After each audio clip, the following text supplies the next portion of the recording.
Muling pinasok ng pulisya ang compound ng Kingdom of Jesus Christ para arestuhin si Pastor Apollo Quiboloy at 4 pang co-accused niya sa ilang kaso. Umalma sa operasyon ng mga miyembro ng KOJC ang isa sa kanilang mga miyembro nasawi dahil daw sa atake sa puso sa gitna ng operasyon. Mula sa Davao City, nakatutok live si Argel Relator ng GMA Regional TV. Argel.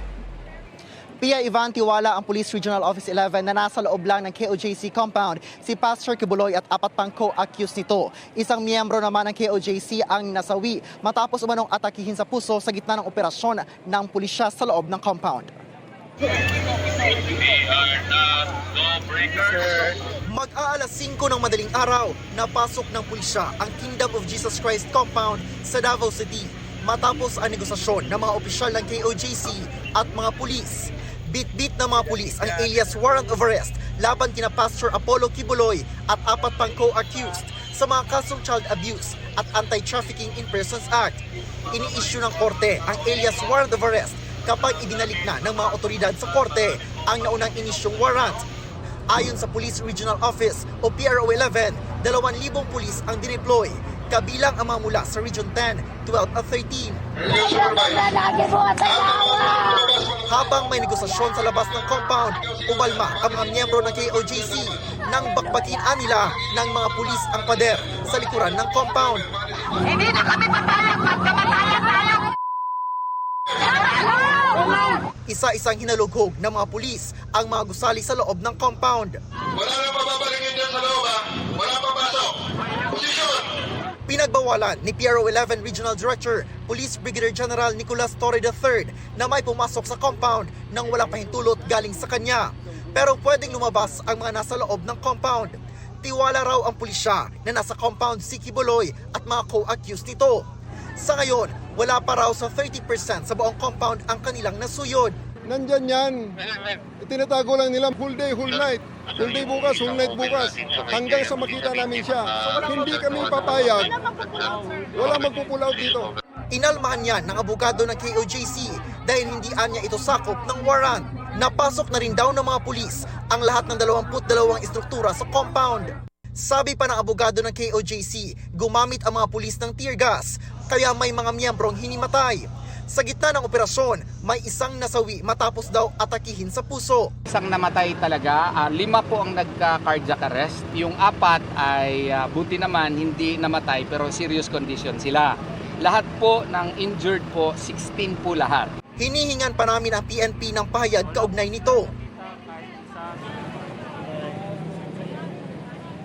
Iva, nasa 13 oras nang naghahalughog sa loob ng KOJC compound si Pastor Quiboloy, ngunit hindi pa rin nila makita o ang naghahalughog ang PRO 11 ngunit hindi pa rin nila makita si Pastor Quiboloy. Samantala, dumating din dito ngayong hapon si Senator Bato de Rosa upang kausapin ang mga opisyal ng PRO 11 at KOJC. Ang PRO 11 nagpaabot naman ng kanilang pagkikiramay sa pagkamatay ng isang miyembro ng KOJC pero giit ng pulisya, walang kinalaman ang pagkamatay nito sa kanilang pagsisilbi ng warrant of arrest. Itinanggi naman ni Police Brigadier General Torre na gumamit sila ng tear gas. Yan ang latest, balik sa inyo. Maraming salamat, Argel Relator ng GMA Regional TV. Kumbinsido ang Presidential Anti-Organized Crime Commission na nag-backdoor exit si Alice Guo paalis ng Pilipinas at may makapangyarihang taong tumulong sa kanya. Hinala rin ng PAOK, hindi China ang final destination ni Guo. Nakatutok si JP Soriano.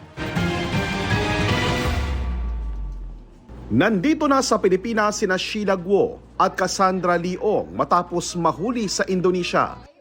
Pero si Alice Guo nasa Batam, Indonesia pa rin, ayon sa Presidential Anti-Organized Crime Commission o PAOK.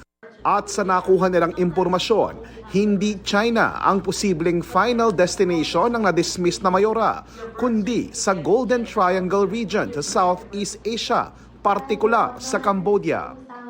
We're confident that she's trying to get into the Golden Triangle because the family, the Guo family, has business interest, gambling interests in Cambodia.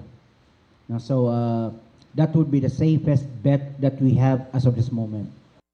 Sangkot nga raw sa offshore gaming operation sa Cambodia ang 2 lalaking kapatid ni Guo na sina Wesley at Siemen. Si Wesley Guo, tinangka raw umalis ng Indonesia pa Hong Kong. As to whether the attempt was successful, we have yet to receive reports from our Hong Kong counterparts. Lumalabas na backdoor exit talaga ang ginamit na ruta ni Guo para makalabas ng Pilipinas. At imposible raw na walang tumulong na makapangyarihang tao kay Guo. An operation of that magnitude has so many moving parts. And to control an information such as that would require a technical expertise that is not available to just a simple private individual. May mga tinutukoy silang tumulong kay Guo para makalusot sa Batam, Indonesia. There may be a clue given that yung dalawang business partners netong mga Guo at saka ni Cassie Leong, yung Singaporean na si Xiang Ji at saka yung Chinese national na may hawak ding St. Kitts and Nevis passport na si Duarin Wu, ay meron ding mga business interest dyan sa area na yan. In fact, napag-alaman namin na yung nagbayad ng hotel, kasi kaso ng hotel, pagbabayad doon sa Harris Hotel Batam Center, dyan sa Batam, for the Guo siblings at saka para kay Cassie Leong, ay yung person of interest natin for Lucky South 99, yung Singaporean national na si Xiang Ji. Para sa GMA Integrated News, JP Soriano, nakatutok 24 oras. Kinundina ng National Task Force for the West Philippine Sea ang magkasunod na insidente ng pagpapakawala ng flare ng China sa gitna ng air patrol ng eroplano ng BFAR sa Bajo de Masinloc at Zamora Reef. Ang isa sa mga yan nasaksihan ng GMA Integrated News at nakatutok si Joseph Moro. Pasado alas 10 ng umaga noong August 19 habang nagsasagawa ng Maritime Domain Awareness Patrol, ang Bureau of Fisheries and Aquatic Resources o BFAR at Philippine Coast Guard sa Bajo de Masinloc sa Zambales, 7 beses na nagpaputok ng flare ang eroplano ng People's Liberation Army Air Force ng China. Nasa 15 meters na lamang ang distansya nito mula sa eroplano ng BFAR. Ayon sa National Task Force for the West Philippine Sea, hindi raw kinakanti o pinoprovoke ang Chinese jet fighter pero inilagay nito sa panganib ang mga nakasakay sa eroplano ng BFAR. Ang pagpapaputok na yan ng flare ilang oras lamang matapos manggain ng China Coast Guard ang BRP Bagakay at BRP Camp Engaño sa may Escoda o Sabina Shoal naman malapit sa Palawan madaling araw noong August 19. Bukod sa pagpapaputok ng flare sa Zambales, nagpakawala din ng flare ang China sa Subi Reef o tinatawag nating Zamora Reef habang nagsasagawa rin ng air patrol ang BFAR. Saksi ang GMA Integrated News na kasama sa patrolya sa pagpapaputok ng flare. Halos 3 beses itong ginawa mula sa isang gusali habang umiikot ang eroplano ng BFAR. Ayon kay Philippine Coast Guard spokesperson for the West Philippine Sea, Commodore J. Tariela, kasama ng Philippine Coast Guard ang BFAR na nagmumonitor ng poachers sa Exclusive Economic Zone o EEZ ng Pilipinas. Muling inulit ng Pilipinas ang panawagan nito sa China na itigil ang mga mapanghamon at delikadong aksyon nito laban sa eroplano at sasakyan ng Pilipinas na nagsasagawa ng mga legal at regular na aktibidad sa EEZ ng Pilipinas. Ang mga aksyon daw na ito ng China ay naglalagay sa alanganin sa kapayapaan at seguridad sa lugar at dumudungi sa imahe ng China sa international community. Ayon sa China, nagsagawa daw sila noong August 22 sa Spratly Islands kasama ang Subi Reef ng countermeasure na naaayon umano sa batas para protektahan ang kanilang soberanya at seguridad. Hindi naman tinukoy ng China kung anong klaseng countermeasure ang kanilang ginawa. Ayon pa kay Chinese Foreign Ministry spokesperson Mao Ning, hindi niya batid ang nangyaring pagpaputok ng flare sa Subi Reef.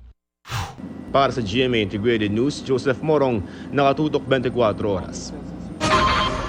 Kinukwestiyon ng mga otoridad kung alin ang totoo sa 2 pasaporte ni Sheila Leal Guo na kapatid umano ni Alice Guo. Pero kung pagbabasehan daw ang comparative fingerprint analysis ng NBI, iisang tao lang ang nasa 2 pasaporte. Nakatutok si John Consulta. 2 magkaibang pasaporte, 2 magkaibang araw ng kapanganakan, pero iisa ang mukha. Ito ang misteryong bumabalot sa pagkatao ni Sheila Leal Guo na tinukoy ng National Bureau of Investigation o NBI na siya ring si Zhang Mir na sinasabing kapatid ni Alice Guo.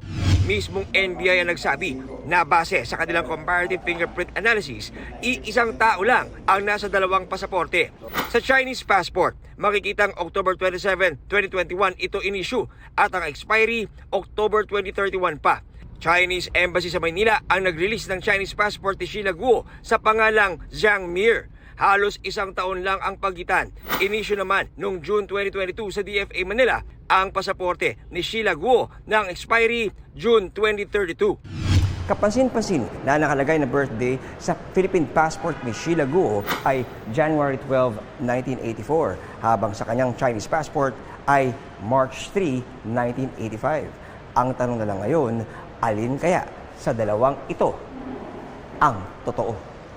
Hanggang ngayon, wala pa rin nakikita ang Bureau of Immigration na record na nagamit ang passport na Zhang Mir sa pagpasok sa Pilipinas. Ang maliwanag, 2006 pa lang, meron ng passport si Zhang Mir na inisyu sa Fujian, China, base sa dokumento na akin nakuha mula sa isang source. Sa kinuwang fingerprints kay Sheila Guo, nakumpirma ng NBI ang kanyang lihim na pagkatao. Sabi nga po kahapon ni SOJ Boying Rimulya na it appears that yung kanilang passport ay fraudulently secured. Yung fraudulent acquisition ni Sheila ng Philippine passport is also the immigration violation charge against her. Ayon sa aming source, tikom daw sina Cassandra Ong at Sheila Guo kapag tinatanong kung paano sila umalis kasama si Alice. Pero tiniyak ng mga otoridad na gumugulong ang kanilang investigasyon. Kasama yan sa ginagawa namin ngayon. We are backtracking yung pinagdaanan nila going outside of the country. As per the immigration records, hindi talaga siya dumaan sa tamang proseso. So whether there was conspiracy with certain officials, whether they were private individuals, that is yet to be absolutely determined. Para sa GMA Integrated News, John Consulta, nakatutok 24 oras.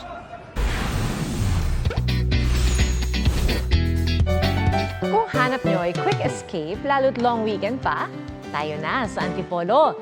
At meron din pasyalan sa San Mateo na may mga breathtaking view. Mula sa Antipolo, Rizal, nakatutok live si Jamie Santos. Jamie? Pia, marami ang pinakakaabangan ang long weekend tulad ngayong araw para mag-relax at distress. Ilan sa sinamantala ang weekend, dumayo rito sa Antipolo. Simpleng garahe ang bubungad sa inyo papasok sa cafe and restaurant na ito sa Pagray Hills, Barangay Mayamot, Antipolo. Pero hindi ka raw mayayamot dahil pagpasok mo, gagaan agad ang inyong pakiramdam sa ganda ng view at dami ng puno. Overlooking view ng buong city of Metro Manila. Talagang halos 360 degrees siya. And yung ambience, pag nakita nyo maraming puno, tapos yung space mismo ng mga table, yung relaxing siya. Okay naman po yung food. Marami naman po yung serving nila. Ako po maganda po. Sulit naman po pagpunta nila. Okay naman po, maganda naman po siya. Nakaka-relax. Oo po. Isama na rin sa side trip ang International Shrine of Our Lady of Peace and Good Voyage na kilala rin bilang Antipolo Cathedral. Bukod sa Antipolo, dinarayo rin ang IG worthy na view deck sa San Mateo, Rizal. Tanaw ang Sierra Madre at kung matsyempohan ang Sea of Clouds. Kung adventurous, subukan ng rope obstacle. May kids playground din. Pwede ring mag-overnight sa kanilang villas o sa tent sa kabilang campsite.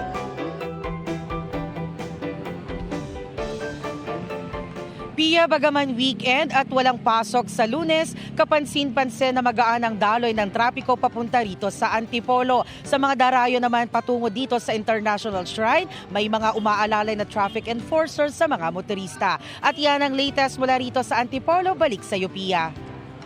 Maraming salamat, Jamie Santos.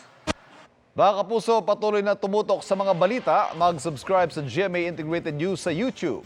Sa mga kapuso abroad, samahan niyo kami sa GMA Pinoy TV at www.gmanews.tv.